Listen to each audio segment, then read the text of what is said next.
HSLL, that is higher the price of the commodity, smaller is the quantity demanded, lower the price of the commodity, larger is the quantity demanded. Advertisement, जो दिखता है वो बिकता है, जो दिखता है वो, अरे जो दिखता है वो, प्राइस ऊपर डिमांड नीचे, प्राइस नीचे, अरे प्राइस ऊपर डिमांड नीचे, प्राइस नीचे, पूरे चैप्टर को यही मंत्र लेके चलने वाला है दोस्तों. So today's task is to cover maximum IMP questions from chapter number 3A, demand analysis. Demand analysis carries 8 marks and elasticity of demand, that is 3B, carries 8 marks. तो टोटल चैप्टर 3 16 मार्क्स का weightage रखता है board exam के लिए, और इसीलिए पूरे साल का सबसे इंपॉर्टेंट चैप्टर है, और उसकी बुनियाद ही चैप्टर 3A से होती है, दैट इज डिमांड एनालिसिस से. अगर हमें डिमांड पता चला, समझ में आया, तो हम इलास्टिसिटी भी आसानी से समझ जाएंगे. और इसीलिए व्हाट इज डिमांड, ये सवाल आपको कोई पूछे तो कहना है it is a strong desire which is backed by willingness and ability to pay. Strong desire, बहुत स्ट्रॉन्ग इच्छा, और उस इच्छा के साथ साथ विलिंगनेस और काबिलियत, एबिलिटी टू पे. इच्छाएं बहुत सारी होती हैं और आम भाषा में डिजायर को ही डिमांड कह दिया जाता है, but all desires are not demand. All desires are, मतलब एक बेगर है, एक भिखारी है जो सपने देख रहा है मर्सिडीज के, तो वो डिजायर है, लेकिन वो डिमांड में कन्वर्ट नहीं हो सकता है, क्योंकि हर डिजायर डिमांड नहीं हो सकता. एक strong desire which is backed by willingness, कि हाँ मैं खरीदने वाला हूं या खरीदूंगा, एंड द एबिलिटी टू पे, यानी पैसा देने की काबिलियत. ये जब तीनों का ट्रायो बनता है तो होती है डिमांड. तो what is demand? Desire plus ability willingness, desire plus willingness and ability to pay, desire plus willingness and ability to pay. दोस्तों, जब ये तीनों मिलते हैं तो पर्सन डिमांड करता है, और कॉमनली ये देखा गया है कि डिमांड ये बहुत सारे फैक्टर्स से जुड़ी हुई है. हम जो भी डिमांड करते हैं, आप मैं कॉमन कंज्यूमर की तरह, वो डिमांड बहुत सारे फैक्टर्स से डिटरमाइंड है. बहुत सारी चीजों की वजह से हमारी डिमांड बदलती रहती है, हमारी डिमांड में उतार चढ़ाव होता रहता है.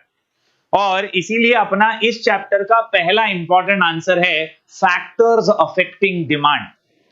हमारी डिमांड क्यों बदलती है, हमारी डिमांड कब बदलती है, किन वजह से बदलती है, because of what reasons does this demand change, is the answer for today. That is the first answer, determinants of demand. Total 11 point का आंसर है, बहुत ही प्यारा आंसर है, बहुत इजी आंसर है, and this sets the tone for the whole chapter. Determinants और factors affecting demand, answer का नाम pins eat lot. क्या? Pins eat lot. क्या? Pins eat lot. क्वेश्चन का नाम है determinants of demand, आंसर का नाम है determinants of demand, और आंसर है पिंस ईट लॉट. क्या? Pins eat lot. क्या? Pins eat lot. पी से प्राइस, प्राइस प्राइस, पी से प्राइस, प्राइस प्राइस, पी से प्राइस. दोस्तों याद रखिए, प्राइस ये सबसे इंपॉर्टेंट फैक्टर है, वेरी इंपॉर्टेंट फैक्टर. हम जब भी कुछ खरीदने जाते हैं, एक बार प्राइस तो देखते ही हैं कि कितने का है, और उससे हमारी डिमांड तय होती है, and that is why price determines the demand for a commodity to a large extent. Price जो है ये सबसे बड़ा फैक्टर बन के सामने आता है. Consumers prefer to purchase a product in large quantities when the price of product is less, and they purchase a product in small quantity when the price is high. और इसी से अपना मंत्र निकलता है क्या? प्राइस ऊपर डिमांड नीचे, प्राइस नीचे, अरे प्राइस ऊपर डिमांड नीचे, प्राइस नीचे. पूरे चैप्टर को यही मंत्र लेके चलने वाला है दोस्तों. बहुत ही इजी और सिंपल फंडा है कि प्राइस जब ऊपर है तो डिमांड नीचे है, और प्राइस जब नीचे है तो डिमांड.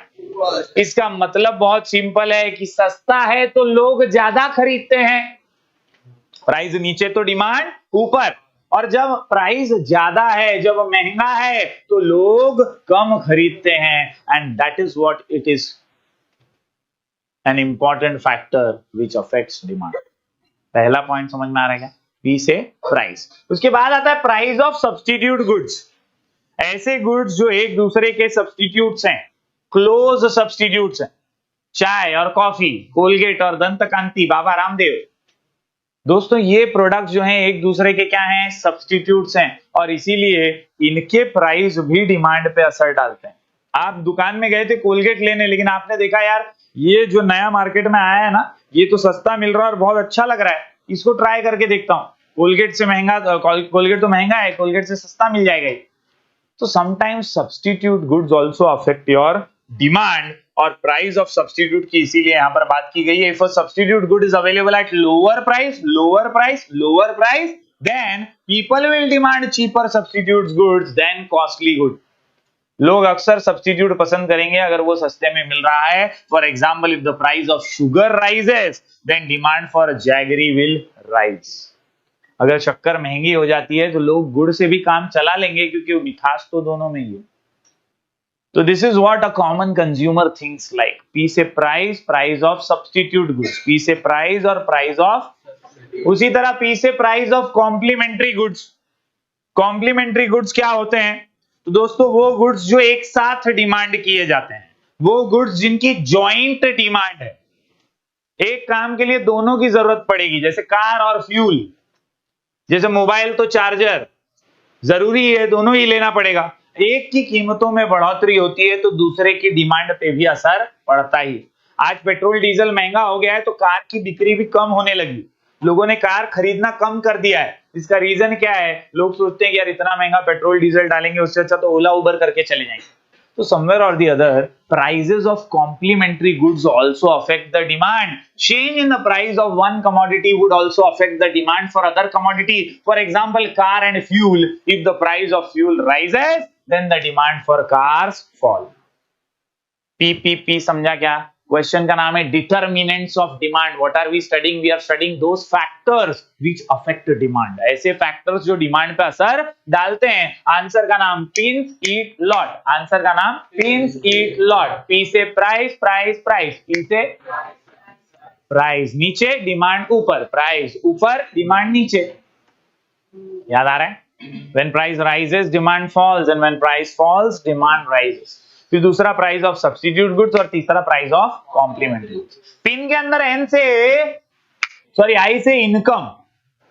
इनकम ज्यादा तो डिमांड ज्यादा, इनकम कम तो डिमांड कम। सिंपल है एकदम।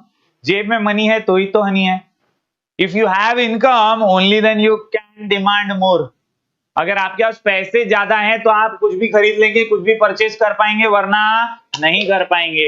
और इसीलिए it is observed that when there is more income there is more demand. Income of a consumer decides the purchasing power which in turn influences the demand for the product. Rise in income will lead to rise in demand. Rise in income will lead to, अरे rise in income will lead to for a commodity and fall in income will lead to fall in demand. याद रहेगा क्या? एकदम easy point है, छोटे छोटे point है। P से प्राइस, प्राइस, प्राइस, आई से इनकम, पी से प्राइस, प्राइस, प्राइस, आई से। आगे बढ़ते हैं दोस्तों। एन से nature of product. Nature, product कितना जरूरी है, उसका नेचर कैसा है, क्या वो नेसेसिटी है, क्या वो कंफर्ट है, क्या वो लग्जरी है। नेसेसिटी रोटी कपड़ा मकान जैसी चीजों में होती है, कंफर्ट एसी और वॉशिंग मशीन में होता है, और लग्जरी एसी गाड़ी और आईफोन में होता है। समवेयर और दी अदर दोस्तों डिपेंड करता है नेचर पे कि प्रोडक्ट की डिमांड कैसी होगी। अगर वो बेसिक नेसेसिटी है तो उसकी डिमांड हमेशा बरकरार रहेगी। दवाइयां, ब्लड प्रेशर की गोलियां महंगी भी हो गई तो लोग खरीदेंगे ही, क्योंकि उसके बिना वो रह नहीं पाएंगे। समवेयर और दी अदर उसकी डिमांड हमेशा रहने वाली है, प्राइस कैसी भी हो। लेकिन एसी कार है या वॉशिंग मशीन है, डिश वॉशर है, ये कंफर्ट और लग्जरी वाली चीजें हैं, इनके डिमांड में उतार चढ़ाव आता रहता है, क्योंकि इनके बिना भी काम चल जाता है। So somewhere or the other दोस्तों, if a commodity is necessity and its use is unavoidable, then its demand will continue to be the same irrespective of the corresponding price.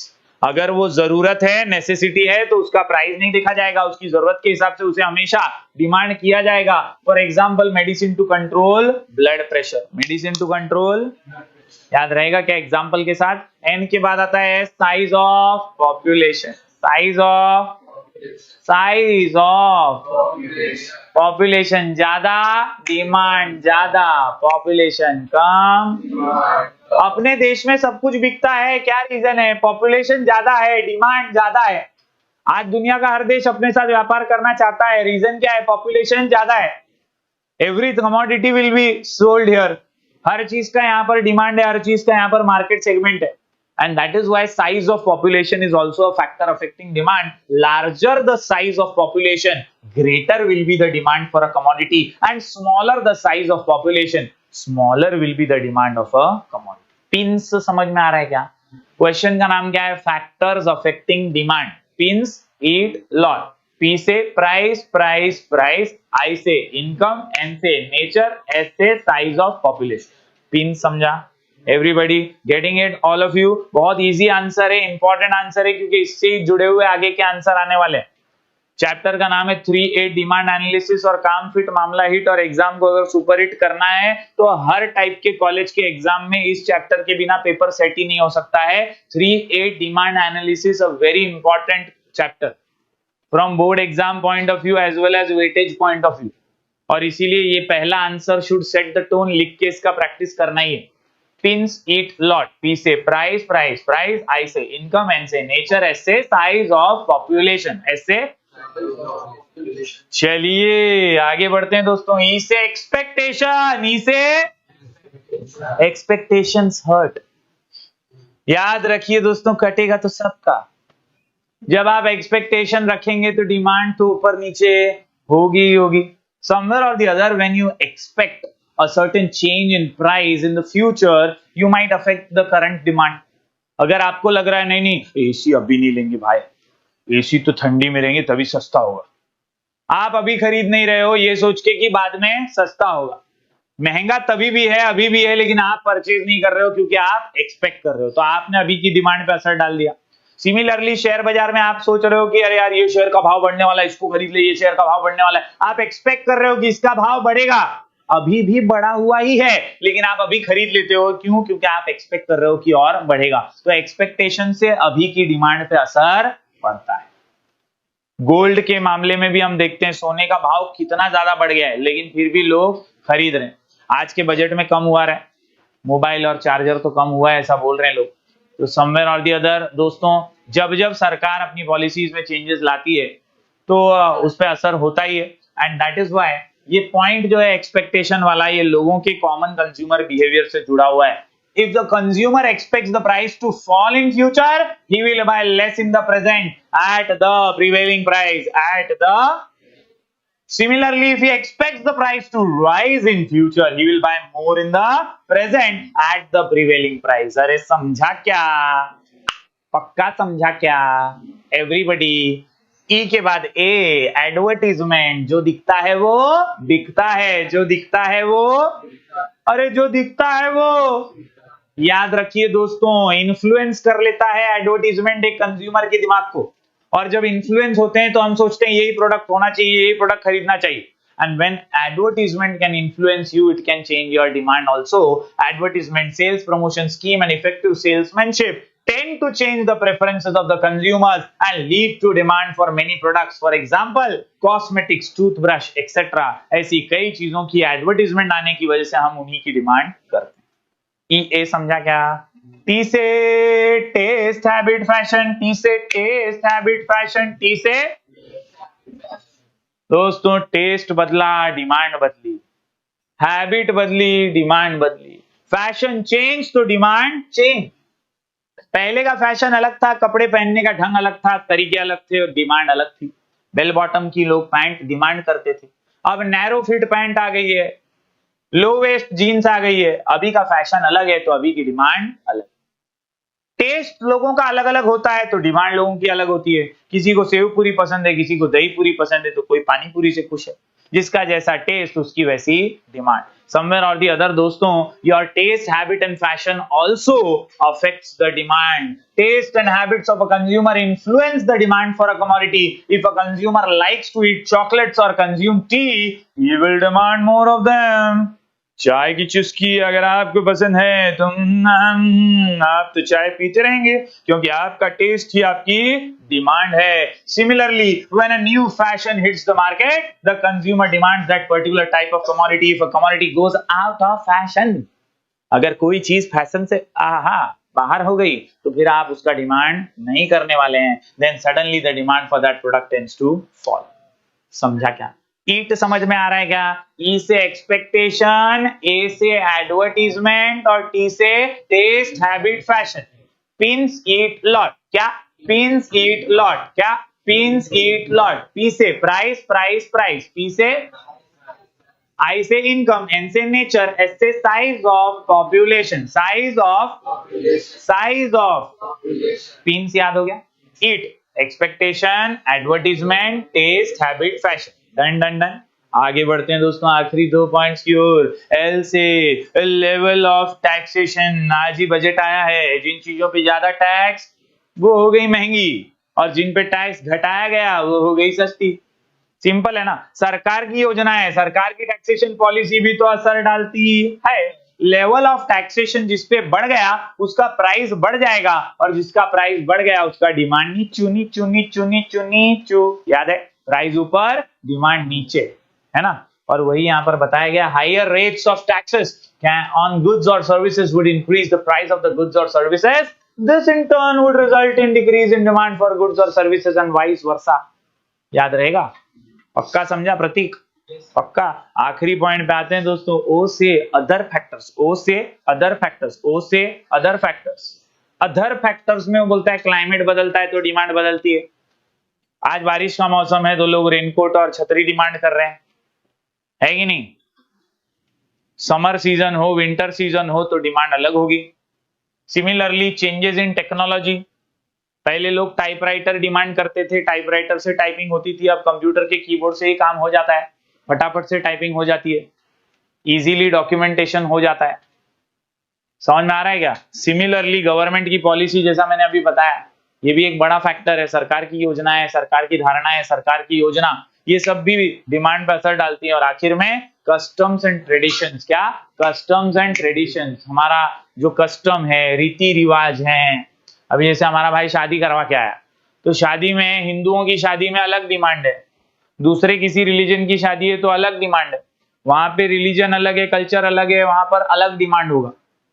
Veg खाने की डिमांड हिंदुओं की शादी में होगी, non veg खाने की डिमांड दूसरे शादियों में होगी. समवेयर और the other culture, custom, traditions की वजह से भी डिमांड बदलता रहता है. कपड़ों का डिमांड बदलता रहता है. ऐसे अलग अलग ट्रेंड्स होते हैं और इसीलिए ये सारे अदर फैक्टर्स हमें बताते हैं कि कैसे डिमांड चेंज होता है. Done done done. तो यहां पर दोस्तों हम लोगों ने 11 पॉइंट का आंसर देखा. क्वेश्चन का नाम डिटर्मिनेंट्स ऑफ डिमांड. क्या? Determinants of demand. In other words it is also asked as factors affecting demand. क्या? Factors affecting demand. क्या? Factors affecting demand. आंसर का नाम पिंस ईट लॉट. आंसर का नाम, आंख बंद करके जरा मेरे साथ. पी से प्राइस प्राइस प्राइस. पी से पहला प्राइस, प्राइस ऊपर डिमांड नीचे, प्राइस नीचे.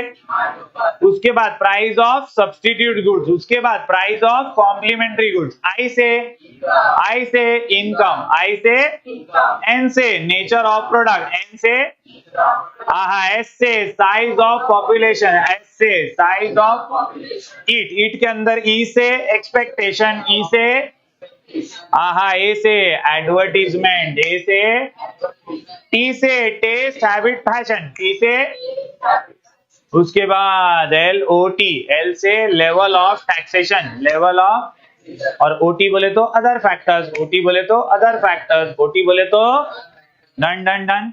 एवरीवन 2 मिनट लो, शांति से सारे पॉइंट्स पढ़ो. लिख के जब तक प्रैक्टिस नहीं करोगे तब तक कुछ नहीं होगा. फटाफट रीड करो फिर अगला आंसर करते हैं. Yes, coming on to the next important answer, that is the law of demand. As you all know, किसी भी लॉ को लिखने का एक प्रोसेस है, एक तरीका है, एक प्रेजेंटेशन का फॉर्मेट है. और वो फॉर्मेट जब आप फॉलो करते हैं तो आपको 8 मार्क्स मिलने के चांसेस बढ़ जाते हैं. सबसे पहले होता है हर लॉ के अंदर इंट्रोडक्शन. और अगर इस लॉ का इंट्रोडक्शन हम देखें तो लॉ का इंट्रोडक्शन बहुत सिंपल, सरल और इजी भाषा में कहा गया है that the law was introduced by professor Alfred martial. किसने लॉ दिया है? अल्फ्रेड मार्शल ने। कहां दिया है? In his book principles of economics. In his book principles of economics. In his book दोस्तों विच वॉज पब्लिश्ड इन 1890। ये तीन मुख्य बातें हैं जो आपको याद रखनी है। This law was introduced by Alfred Marshall, published in his book principles of economics. कब आई थी ये बुक? 1890। याद रहेगा क्या? ये तीन चीजें बहुत बेसिक हैं। ये लॉ क्या एक्सप्लेन करता है? तो explains functional relationship. Explains what? Functional relationship between price and quantity demand. Between price and functional मतलब क्या? फंक्शनल रिलेशन मतलब demand is the function of price. Somewhere और दी अदर एक वेरिएबल दूसरे वेरिएबल पर जब डिपेंड हो जाता है और उसकी वजह से उस पर असर पड़ता है तो उसे फंक्शनल कहते हैं। और यहां पर हम देखते हैं कि प्राइस नाम का वेरिएबल और डिमांड नाम का दो वेरिएबल है और ये वेरिएबल एक दूसरे की वजह से अफेक्ट होते रहते हैं। प्राइस की वजह से डिमांड पर असर होता रहता है और इसीलिए यहां पर हम फंक्शनल रिलेशनशिप पढ़ते हैं about price and quantity demanded. Once again I repeat दोस्तों, बहुत ही सिंपल सा इंट्रोडक्शन है। पहला पॉइंट इंट्रोडक्शन, 1 मार्क अपने को देके जाता है। This law was introduced by professor Alfred martial in his book principles of economics, published in 1890। Published in दोस्तों याद रखने का है, दिस लॉ एक्सप्लेन्स क्या? दिस लॉ एक्सप्लेन्स क्या? This law explains functional relationship. कैसा रिश्ता? Functional relationship. कैसा रिश्ता? Functional relationship between price and quantity demanded. 1 mark खत्म। इसके बाद आते हैं अपन अपने स्टेटमेंट पे। बहुत कड़क स्टेटमेंट है, बहुत इजी स्टेटमेंट है। अपना मंत्र बहुत सिंपल है, प्राइस नीचे डिमांड ऊपर, प्राइस ऊपर डिमांड नीचे, प्राइस ऊपर डिमांड नीचे, प्राइस ऊपर और प्राइस नीचे डिमांड ऊपर, प्राइस नीचे।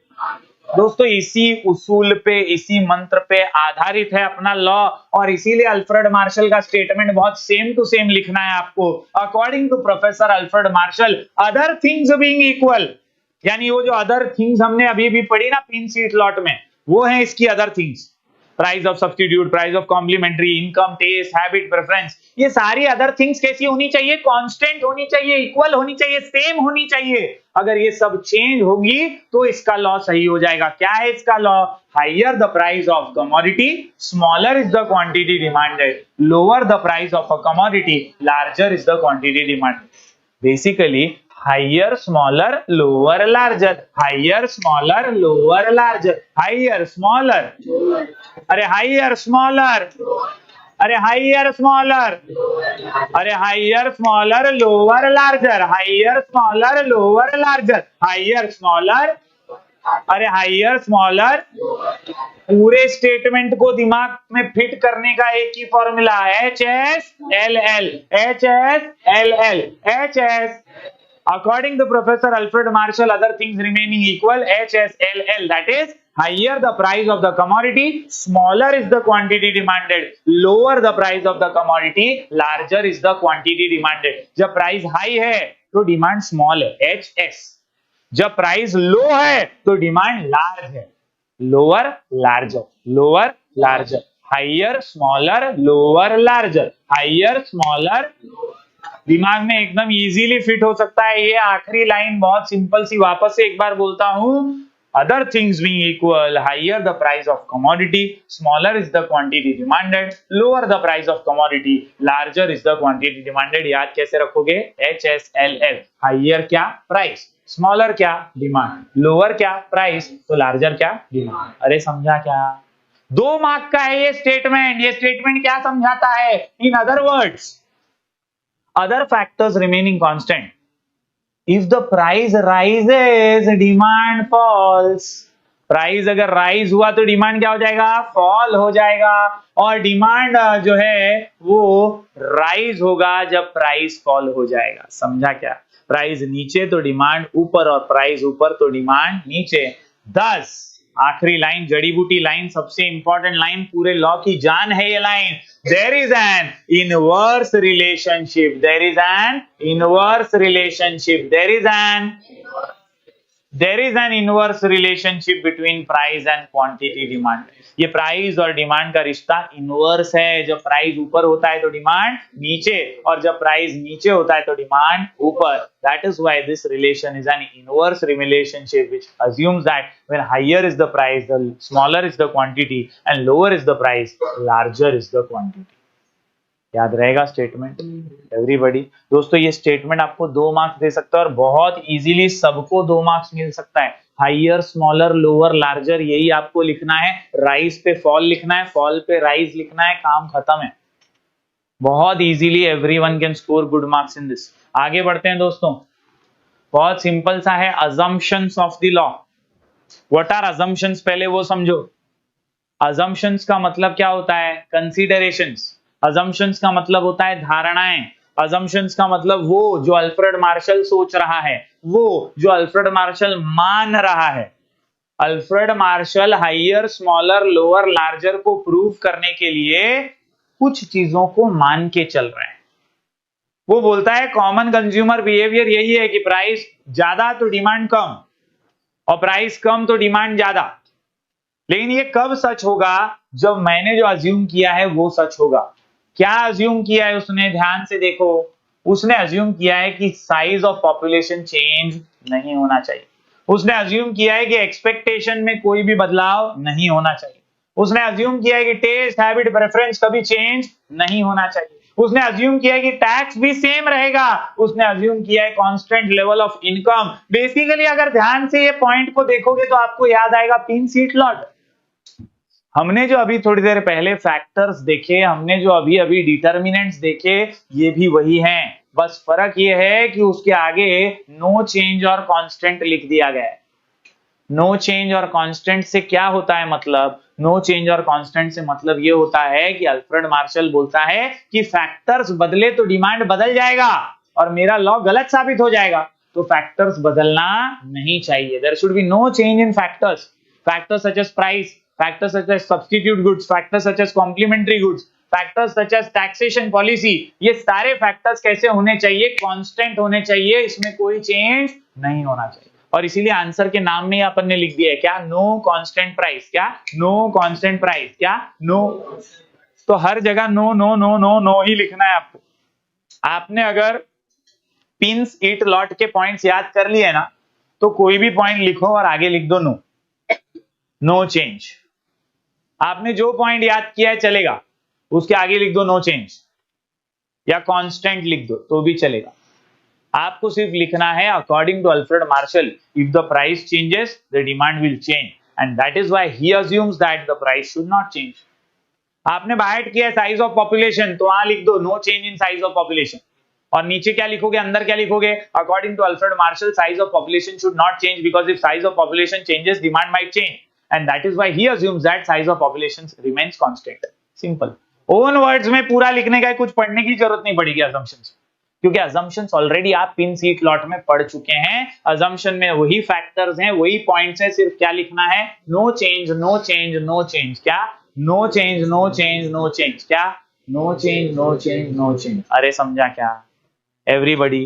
दोस्तों बहुत इंपॉर्टेंट पार्ट है इस चैप्टर का और इस आंसर का, ये लॉ ऑफ डिमांड। ये लॉ ऑफ डिमांड है ना दोस्तों, 8 मार्क के लिए आता है। कितने मार्क के लिए आता है? 8 मार्क के लिए। और जब ये 8 मार्क के लिए आता है तो बहुत जरूरी हो जाता है कि आप इसका शेड्यूल, इसका डायग्राम भी अच्छे से बनाएं। इसका शेड्यूल, डायग्राम और उसके एक्सप्लेनेशन का आपको 2 मार्क्स मिलने वाला है। मैं हमेशा लॉ पढ़ाने के टाइम पे ये बार बार याद दिलाते रहता हूं, और आगे भी जब लॉ ऑफ सप्लाई पढ़ेंगे तो भी याद दिलाऊंगा दैट एक लॉ के अंदर सबसे इंपॉर्टेंट होता है इंट्रोडक्शन, जो अभी अभी अपन ने पढ़ा। इंट्रोडक्शन में हमने क्या देखा? This law was introduced by Alfred Marshall in his book Principles of Economics published in 1890. This law explains functional relationship between price and quantity demanded. खत्म। बराबर। फिर अपन ने देखा स्टेटमेंट। स्टेटमेंट तो अपन ने एकदम नल्ले पाव जैसा बाहर कर लिया है, HSLL, higher smaller lower larger, higher smaller according to professor Alfred Marshall, higher the price smaller the demand, lower the price larger the demand. याद है? और अभी अभी अपन ने क्या देखा, अजम्पशंस देखा। अजम्पशंस के अंदर सारे पिन सीट लॉट के पॉइंट थे और हमें सिर्फ क्या लिखना है उसमें, नो चेंज। लेकिन ये जो अपना फॉर्मेट है उसमें एक इंपॉर्टेंट चीज होती है, शेड्यूल एंड डायग्राम। आपको कभी भी लॉ ऑफ डिमांड का शेड्यूल, लॉ ऑफ डिमांड का डायग्राम बाय हार्ट ही नहीं करना पड़ेगा। इतना सिंपल और इतने इजी ट्रिक के साथ आपको ये दिमाग में फिट करना है। It is a very simple one. दो कॉलम्स बनाने हैं, प्राइस और क्वांटिटी। पहला कॉलम प्राइस, दूसरा कॉलम क्वांटिटी। शेड्यूल बना रहे हो आप लॉ ऑफ डिमांड का, सबसे इजी तरीका 1 2 3 4 5, सिंपल। ये क्या है, प्राइस है। क्वांटिटी 5 4 3 2 1, खत्म। बहुत सिंपल है, कुछ बाहर टेक्स्ट बुक से करने की जरूरत ही नहीं, कुछ भी बाहर करने की जरूरत। तुम बोल रहे हैं अरे यार सर ये तो बहुत ज्यादा आपने सिंपल कर दिया, इसका मार्क्स मिलेगा क्या? तुमको डर है ना, तो भी मत डरो, क्योंकि अल्टीमेटली अपने को प्रूव क्या करने का है, प्राइस नीचे डिमांड ऊपर, प्राइस ऊपर डिमांड नीचे। ये अपना मंत्र है ना, लॉ तो यही बोलता है, higher the price smaller the quantity demanded, lower the price larger the quantity demand. और यहां पे भी अपन वही प्रूव कर रहे हैं कि जब प्राइस कम है तो डिमांड ज्यादा है, 1 रुपए पे 5 किलो, और जब प्राइस ज्यादा है 5 रुपए तो डिमांड कम है 1 किलो। समझ में आ रहा है क्या बोल रहा हूं? अगर तुमको लगता है नहीं फिर भी नहीं है सर, नहीं है ये महाराष्ट्र बोर्ड वालों का क्या ऐसा कुछ लफड़ा कर दिया, तो डरने का बिल्कुल नहीं। 1 2 3 4 5 5 4 3 2 1, डरने का बिल्कुल नहीं। 0 0 0 0 0 0 0 0 0 0, क्या बता रहे अपन? अपन यही बता रहे कि जब 10 रुपया है तो 50 किलो है, और जब 50 रुपया है तो 10 किलो है। जब हाइयर प्राइस है तो स्मॉलर डिमांड है, हाइयर प्राइस है तो स्मॉलर डिमांड है, हाइयर प्राइस है तो, और जब लोअर प्राइस है तो लार्जर डिमांड है, लोअर प्राइस है तो, सिंपल है। जैसा लॉ बोलता है वैसा ही शेड्यूल बनता है, खत्म। फिर भी तुमको अगर ऐसा लगता है तो टेक्स्ट बुक जिंदाबाद, जो टेक्स्ट बुक में वो बनाएंगे तो भी कोई कुछ पाप लगने वाला नहीं। इसका डायग्राम कैसा बनाते हैं सर? सर डायग्राम के लिए एक एक्स एक्सिस बनाओ, एक वाई एक्सिस बनाओ। एक्स एक्सिस पे क्वांटिटी डिमांडेड पूरा लिख देना, और बाजू में पी राइज। समझे क्या? जैसा आपका डब्बा वैसा आपका डायग्राम, जैसा शेड्यूल वैसा डायग्राम। तो देखने का ध्यान से, अच्छा ऐसा है क्या, कैसा है, मस्त। 10 20 30 40 50, 10 20 30 40 50। अरे समझा क्या? पक्का समझ रहा है? जैसा ये रहेगा वैसा ये बनाने का। अगर कुछ और नंबर लिखा है तो वैसा लिखने का, टेंशन लेने का नहीं। अभी मैंने ये लिखा है ना 10 20 30, तो मैं वैसा डायग्राम बनाऊंगा। डायग्राम बनेगा सेम ही, तुम कैसा भी नंबर लिखो, सबका डायग्राम सेम ही बनेगा। अगर तुमने इनवर्स रिलेशनशिप शो किया है तो, तुमने इधर अगर इनवर्स किया है ना तो तुम्हारा डायग्राम परफेक्ट ही बनने वाला है। 10 रुपए पे कितना है, 50, तो ये 10 रुपया है मेरा, 10 रुपए पे 50 बराबर। भाई 20 रुपए पे कितना है, 40, 20 रुपए पे, ओह 30 रुपए पे कितना है भाई, 30, ओह 20 रुपए पे कितना है, सॉरी 40 रुपए पे कितना है, 20,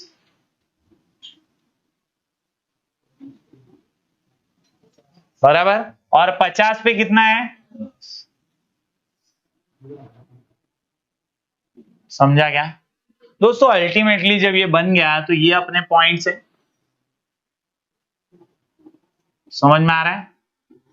you will draw line across these points, और ये जो लाइन है इसको क्या बोलेंगे अपन? D D, demand curve which slopes downwards from left to right. Demand curve slopes downwards from, ultimately अपना डायग्राम है ना, दिमाग में फिट कर लो, एक लाइन है बस, ये लाइन नीचे आती है फ्रॉम लेफ्ट टू राइट, खत्म। कोई भी नंबर डालो, लाइन ऐसी ही बनेगी, कुछ भी टेंशन लेने की बात नहीं है। Got it everyone? You have to show the inverse relationship between price and quantity demanded. समझा क्या everybody? कुछ डाउट है दोस्तों? इसके नीचे क्या लिखने का वो भी बहुत सिंपल है। इसके नीचे आपको दो दो लाइन का एक्सप्लेनेशन लिखना है। शेड्यूल के नीचे लिखने का, we can see that at 10 rupees the demand is 50 kg, at 20 rupees the demand is 40 kg. When there is further rise in price to 50 rupees, the demand falls to 10 kg. Thus, this shows inverse relationship between price and quantity demand. Diagram के नीचे we can see that on x-axis there is quantity demanded, on y-axis there is price. बराबर? When we plot the points, we can see a demand curve DD which slopes downwards from left to right, which shows downwards from, याद रहेगा क्या everyone? पक्का समझ रहा है? Schedule diagram explanation तक समझा क्या? एकदम क्लियर। देखो हर चीज का मार्क्स है, छोटा छोटा छोटा छोटा टुकड़ा करके बड़ा आंसर पढ़ोगे ना तो आराम से याद हो जाएगा। Remember to repeat, repeat to remember. अगर आप बार बार नहीं पढ़ोगे तो भूल जाओगे। You have to remember that you have to repeat, and you have to repeat because you have to remember. अगर आप बार बार नहीं पढ़ोगे ना तो आपको लगेगा आता है, लेकिन जब एक्चुअल में एग्जाम के टाइम पढ़ने बैठोगे तो भूल जाओगे। So it is very much essential कि आप ये फॉर्मेट में ही पढ़ो 8 मार्क का आंसर। पहले इंट्रोडक्शन दिमाग में फिट करो, लिख के प्रैक्टिस करो, फिर स्टेटमेंट लिख के प्रैक्टिस करो, फिर शेड्यूल डायग्राम खुद बनाओ बैठ के। ऐसा मन में मत सोचो टेक्स्ट बुक हाथ में खुला रख के क्या आ जाएगा बना लूंगा। शेड्यूल डायग्राम बनाओ खुद, उसके नीचे दो दो लाइन लिखने जम रहा है क्या एक्सप्लेनेशन वो देखो, and then move towards assumptions और एक्सेप्शंस। समझ में आ रहा है क्या बोल रहा हूं एवरीवन? चलिए आखिरी पार्ट पे आते हैं अपन। द आखिरी part is nothing but our exceptions of law of demand. और जब अपन एक्सेप्शंस की बात करते हैं तो ये पूरी तरह से किसके खिलाफ है? लॉ के खिलाफ है। लॉ तो बोलता है higher smaller lower larger, higher smaller, अरे हाइयर स्मॉलर, अरे हाइयर स्मॉलर, अरे हाइयर स्मॉलर।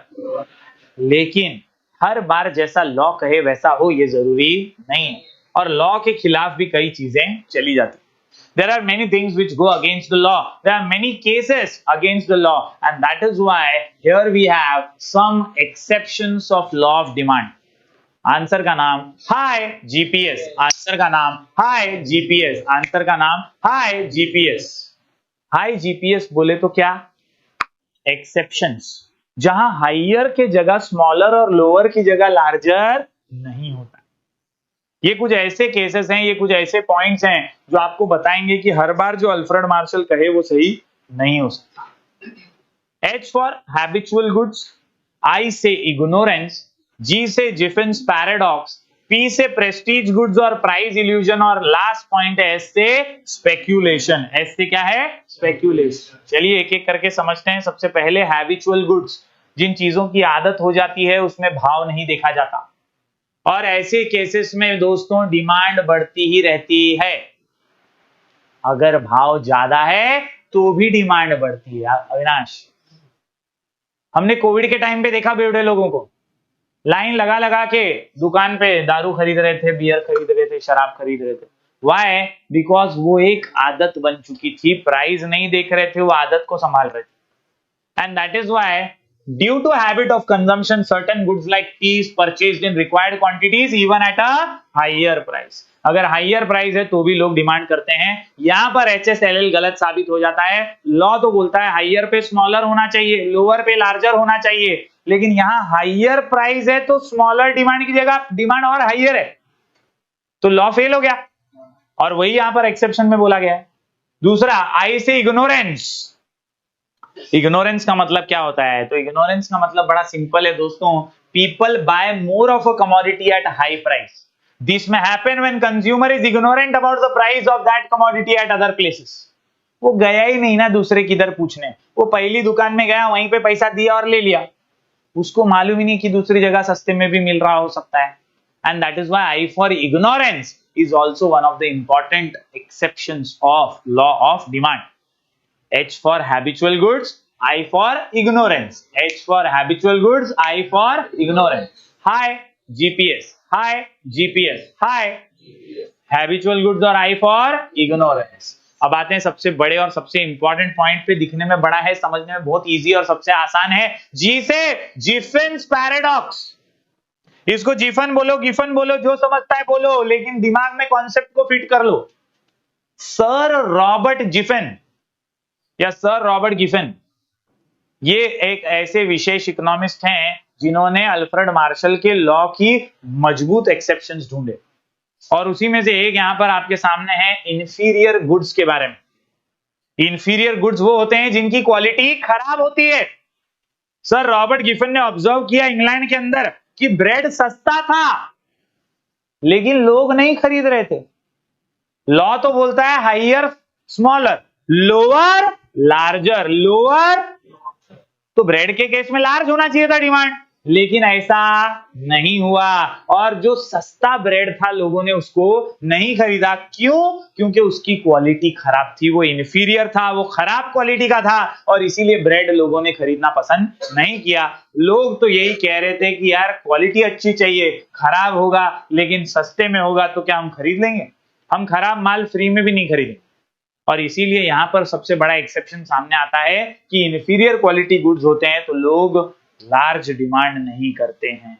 इनफैक्ट वही लोगों ने क्या किया, अपने परचेजिंग पावर से सुपीरियर क्वालिटी का मीट खरीदना पसंद किया, क्योंकि मीट का क्वालिटी अच्छा था, और इसीलिए उन्होंने अपने परचेजिंग पावर से महंगा क्वालिटी का चीज खरीदना पसंद किया। तो यहां पर पूरी तरह से लॉ जो है वो फेल हो गया। Sir Robert Giffen observed this behaviour in England in relation to bread. He noted that when the price of bread declined, people did not buy more of it. Bread सस्ता हो गया लेकिन लोगों ने नहीं खरीदा, और इसीलिए with the purchasing power they prefer to buy superior goods like meat. This is known as Giffen's paradox. Giffen's paradox यानी opposite values, higher smaller lower larger के खिलाफ जाता है ये इंफीरियर क्वालिटी ऑफ गुड्स। ये अलग से 4 मार्क के लिए भी आ सकता है, पॉइंट बहुत इंपॉर्टेंट है, इसको स्टार मार्क कर लेना। जिफिन्स पैराडॉक्स जो ऑपोजिट समझाता है आपको, जो समझाता है आपको कि किस तरह से ब्रेड और मीट के एग्जाम्पल से ये साबित होता है कि इंफीरियर क्वालिटी गुड्स खरीदे नहीं जाते। Done done done. आखिरी कुछ पॉइंट्स हैं दोस्तों, पी से प्रेस्टीज गुड्स और पी से price illusion. Prestige goods status से जुड़े होते हैं। एक समाज में, एक सोसाइटी में आप रहते हैं तो आपको लगता है कार तो मेरे पास भी होनी चाहिए, फिर महंगी है तो भी आप खरीद लेते हैं।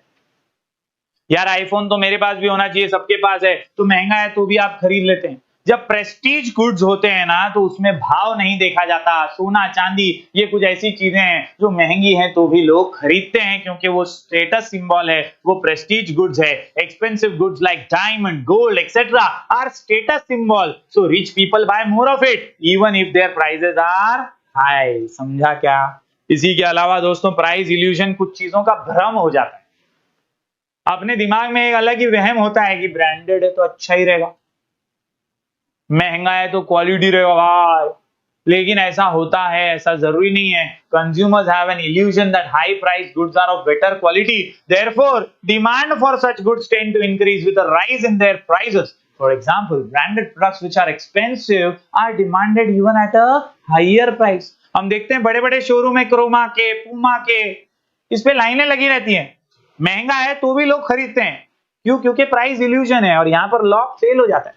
लॉ बोलता है हाइयर स्मॉलर लोअर लार्जर, इधर तो हाइयर प्राइस पे भी हाइयर ही डिमांड है, and that is why this is an exception of law of demand. आखिरी पॉइंट की बात करें तो आता है speculation. high GPS, high GPS, high GPS, high GPS, high habitual goods, ignorance, G से defense paradox, P से दो prestige goods और price illusion, prestige goods और अरे prestige goods और आखिर में S से speculation, speculation मैंने स्टार्टिंग में ही बताया, expectations।